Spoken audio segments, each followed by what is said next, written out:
Boom, we are live, ladies and gentlemen, boys and girls. Welcome to the Life as a Chad YouTube channel. And I thank all of you for being here, wherever you may be. And of course, however you may be listening. So, in lieu, I did do a recent video on King Henry VIII being the biggest simp in the history of simpistry. Of course, that's a little hyperbolic, as there's probably other such examples that would be just as accurate. The only difference is King Henry VIII is very widely known and popular, whereas some of the lesser known simpists that have occurred were not as popular. And so, in lieu of being on this kind of monarchy spiral, it made me think about this past week. Would it be possible for America to be a monarchy? And if it did, how would it exist? How would it even happen? So, asking this question, there's obviously tons of factors at hand. Namely, being one, are you asking, would you primarily be asking from America's conception, from the break from Britain? Had America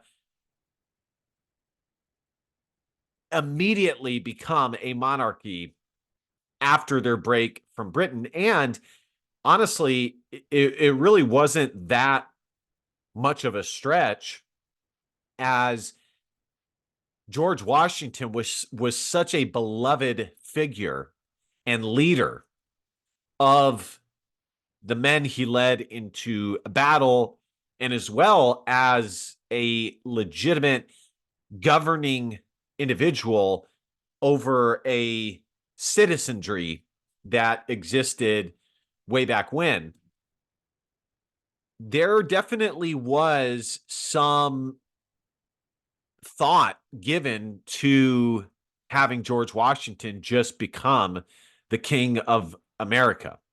Now, we all know that George Washington did not, in the end, want that to be the case, and it would have been pretty wild had he done so, considering that was a major player in why the colonists decided to separate from Britain in the first place, is that they did not like the idea of kingship, at least in theory. That is what they were promoting to be the case. They did not like the idea of kingship and wanted to rid themselves of the divine right of kings, which, by the way, really stopped existing to be the case and started to be questioned during King Henry VIII's reign onward. So, without going down that path too much, I think it matters. One, are you asking about it from America's conception to now, or are you asking about it from now onward, or I guess like 20 years down the line, how would America become a monarchy and what would it look like? So I think I'm going to answer the latter, since the former doesn't really matter and we are where we are. Uh, would it have been possible? Yes. Did it happen? No. George Washington decided not to do it, and that was that. So the first thing, well, let me start here. Number one, for myself, I have not always been somebody, I've always been conservative, but I've not always been somebody who has a optimistic or positive viewpoint of monarchies. But I wouldn't say I had a purely negative view on it either. I was kind of like every other American kid who took history classes, where it just happened to be a fact of life that used to be a thing. in previous times in the history books of mankind. And what political system existed now was just what it was, and didn't really devote a ton of time into which one was better. Even as an adult, in college, I have thought about it a little bit, but I would say now the primary reason why I have begun to think about it more now. I know Jay Dyer is in favor of a monarchy. I know a lot of Orthodox and Catholics are in favor of monarchies. And that is why I have started to think about it more myself as I have become Eastern Orthodox, a member of the Eastern Orthodox faith. And it is definitely something, obviously, that has crossed my mind. So I think how it would happen is the first question that you have to ask yourself is, would it be possible for it to exist now how it existed in the past? And what I mean is a full-blown divine right of kings where it is believed that nobility have a better blood within them, a better genealogy within them that is bestowed upon them from God to govern the common folk, the plebs of society. Okay. Would it still be possible for that type of mindset to exist? The answer is, I suppose it would be, but I don't, anything is possible, obviously, but would it be likely? I don't think so. Now that we have genetics, now that we are so far removed and science is such a mainstay in society. Now, granted, people are not as commonly intelligent as I once thought. People are much more stupid than you would even realize and really don't know as much as they purport to know. And so I would not be surprised in the least if a strong portion of American citizens still did not have a firm grasp on genes, DNA, and shit like that. Okay, but let's just say that they do. I There's still a good portion who does. Okay, uh, it may be a lot more than we realize who don't, but there's still a good portion of people who do. Definitely far more than in previous time periods. Okay, where none of them had any fucking clue, and did legitimately believe, by and large, that rulers had divine blood within them, that their blood was better than that of a normal citizen, a pleb, so on and so forth.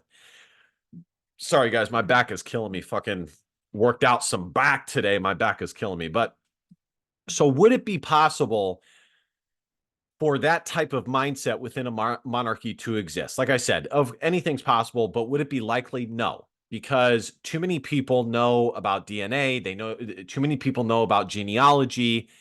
And now we know that tons of individuals within the nobility were not so noble. And not just that, but a lot of them had some fucked up shit going on, such as being with their first cousins, their second cousins, and sisters. I mean, just some fucked up shit.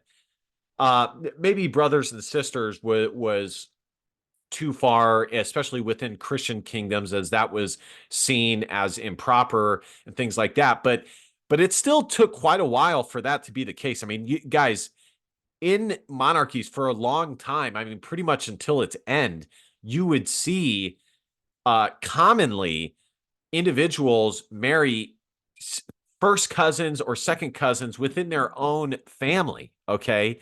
And that wasn't just nobility. I mean, I'm sure that happened all across society. That's really only not been the case. I would say, from my understanding, I would say probably 1850s onward, definitely 1900s onward. So, but we now know, and not only that, but the nobility would also not always truly breed with other nobility. The bloodline was not always as pure as it was reported to be. You know, kings would often sleep with mistresses who were not noble, and they would end up making that child a legitimate heir or whatever the case may be. Was that commonplace? I would say not, but it did happen. Okay. It wasn't 100% of the time nobles only bred with nobles and their offspring were always 100% of the time the offspring of one noble father and one noble mother. That was not always the case. I mean, you know, you look at King Henry VIII and his first kid, Henry Fitzroy, was a bastard. Not, I think the lady Blunt or Blount or whatever the fuck her name was still noble. But the point is that not always was it the not always was the offspring purely from resulting from a marriage of one noble husband, one noble wife. So, given all of this that we now know, is specifically taking that aside, okay, which I think a lot of people are aware of, the DNA aspect and the genealogy aspect, I think it would not be possible for one to sell to the modern plebeian that there is some sort of divine blood or noble blood that is superior and better, and thus able to hold kingship or a monarchical system over the citizenry. So, with that being the case, I think the next question is, okay, well then how could it exist? If it couldn't exist how it existed before, how could it exist? And I think really it would have to be a more pure system derived from Christianity, where it's a system where the population that results from the population being extremely Christian, far more educated than they were in previous times, and saying we don't believe in the the genealogy aspect of it, the noble blood, the better blood, that part of it. But we do think that individuals can be placed as God's representative here on earth, both symbolically and in practice. Now, you know, the blood aspect is definitely important. The DNA aspect is definitely important. And if you don't have that, it definitely makes it far more difficult. But I think that would be the main reason. The main way that it could come into existence is, you know, the normal citizens or of the population come together and are primarily Christian and say, listen, biblically it says that we need to have a monarchy, that there needs to be a representative from God that we grant this power to, a kind of uh, monarchy republic type situation where we grant this power to them to be God's representative here on earth and thus be king. That would really be it. But also, you would have to have a primarily Catholic and or Orthodox system. Now, you know, the funny thing is that monarchy still did exist for a good amount of time within countries that had become predominantly Protestant. Now, England, I don't think would have become Protestant had the whole situation with King Henry VIII not happen with Anne Boleyn. But being that as it may, it did happen. They did primarily become Protestant. Netherlands with William of Orange, Germany, a lot of those, I think what they called them were the lower countries, the Rhineland countries. they were primarily Protestant. So it is possible for a monarchy to exist within a primarily Protestant sect, but I don't think it's probable. I think it would be far more probable within a Orthodox slash Catholic system. So taking that further, who would it be? How would a leader be selected? As much as I would like to think that a population would be able to select a ruler and place kingship over somebody, it's just not going to happen. That would be so difficult.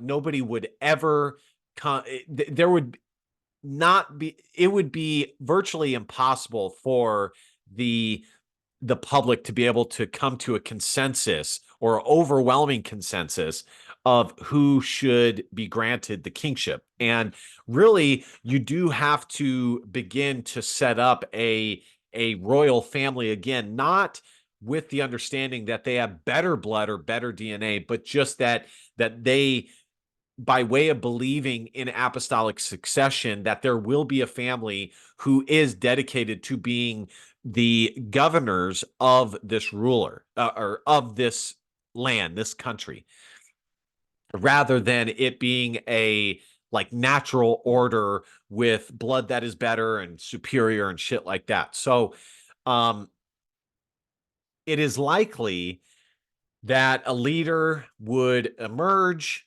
from either a strong Catholic or Orthodox uprising, and whoever that leader was from that strong uprising would slide right into the monarchy and into the king role, and they would begin their creation of a noble family. So I think that's really it. Um, is it is it practical? Is it the best solution? I mean, you would have to decide that for yourself. I mean, I do think that there's a lot of positives to a monarchy. One, the cost for no for a monarchy is cheaper than the cost of maintaining a democracy and having presidents and shit like that. You would have more nationalistic pride, which would run contrary to the the direction that the world is going now, which is this far more globalist, communal system. But um, being that as it may, and listen, guys, I think that there is something to be said about, and of course, what led us to this is discussing, uh, would a monarchy be practical in today's day and age? I think that there's something to be said about having individuals within a society that are designated even before birth to a certain profession, to a certain career.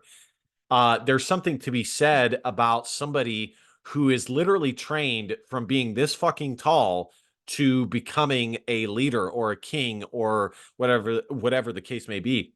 I'm still fascinated by how uh, monarchies would train the heirs to whatever office they were holding, whether it was a dukeship or an earlship or a kingship, whatever the case may be.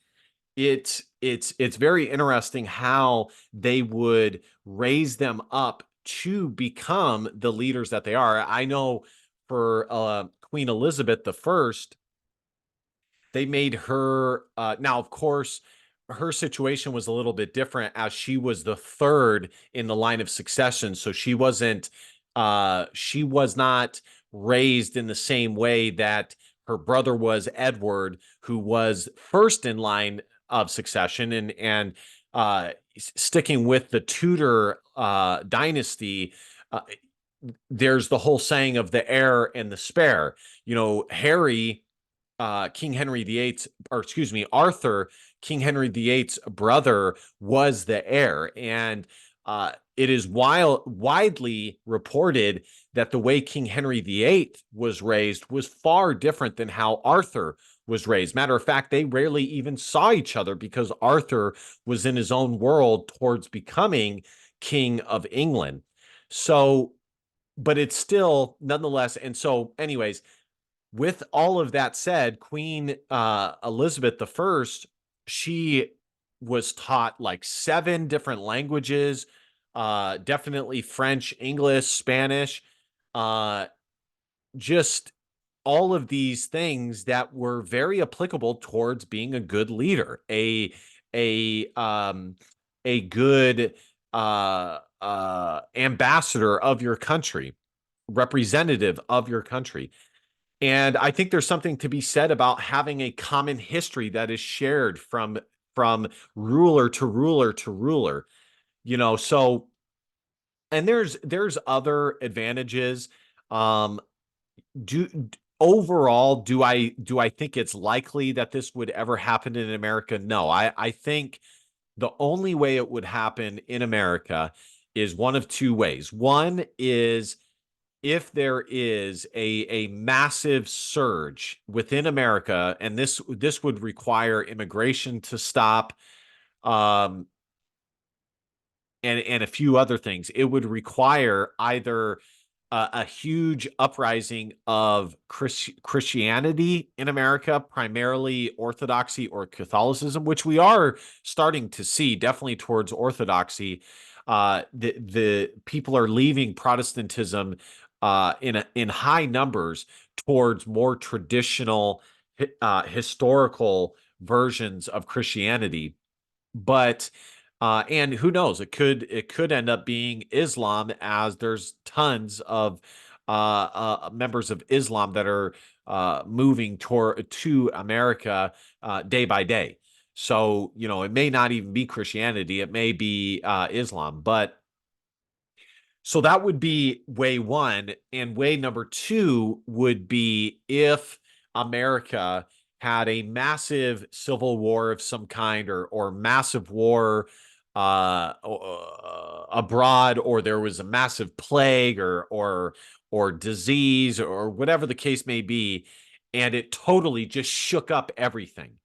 And in the aftermath of the system being completely torn down for whatever reason, there was somebody who emerged, a great leader who emerged, and thus a monarchy was established. So, but I do think that there are some difficulties in doing so. Now, obviously, it's possible, much more possible than given credit for, as you see in England, it's still the case. You see in Spain, they still do have the monarchy there. Now, albeit it's there as more representation and symbolically, but it is there nonetheless. And I have long said that, how much you want to bet that those symbolic monarchies stay in place in the object? Well, number one, they have a sweet gig in the first place, even if they don't hold any real strong, they still do hold power, but they don't hold the same amount of power or wield it the same way that they used to in previous times. But how much you want to bet, aside from it being a sweet gig, that they are there because in the case that the current system that's in place falls, they would be the natural people that the population looks to and says, well, they're there. We used to have it before.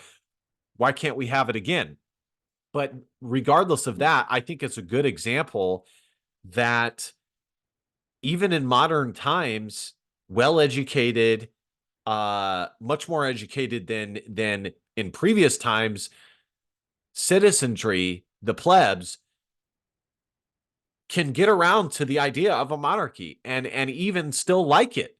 The approval rating for King Charles is like above 60% when he first took the throne. When Queen Elizabeth died, her approval percentage was super high. Now, do they have? Is that in part because they don't have to make any real decisions, and which in turn make them polarizing one way or the other. Yeah, that partly is it.